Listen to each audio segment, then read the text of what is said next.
TV ન્યૂઝમાં આપનું સ્વાગત છે। શંખેશ્વરમાં તળાવ ઓવરફ્લો થતા દેવી પૂજકના મકાનોમાં પાણી ભરાઈ ગયા। હવામાન વિભાગની આગાહીના પગલે શંખેશ્વર તાલુકામાં 3 દિવસ વરસાદ વરસી રહ્યો છે।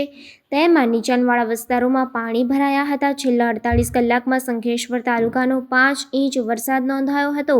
આ વરસાદના કારણે શંખેશ્વર બસ સ્ટેન્ડ પાસે આવેલા ગંગાસર તળાવ ઓવરફ્લો થતા તળાવ કિનારે રહેતા દેવી પૂજકના મકાનોમાં પાણી ઘૂસી ગયા હતા।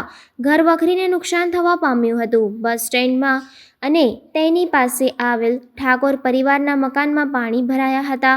મોટા ઠાકોરવાસમાં ઇકો ગાડી પર દિવાલ પડતા ગાડીને નુકસાન થવા પામ્યું હતું।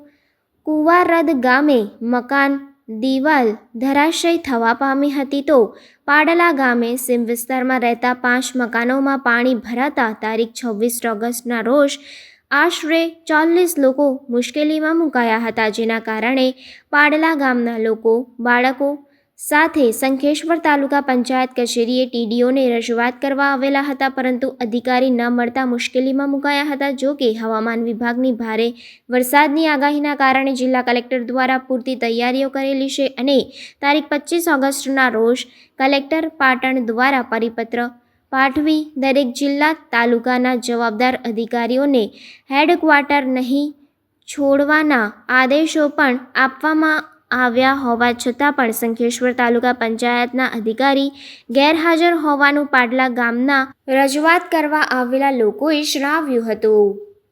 Reporter Gugaji Thakor, crime reporters TV news, Shankheshwar.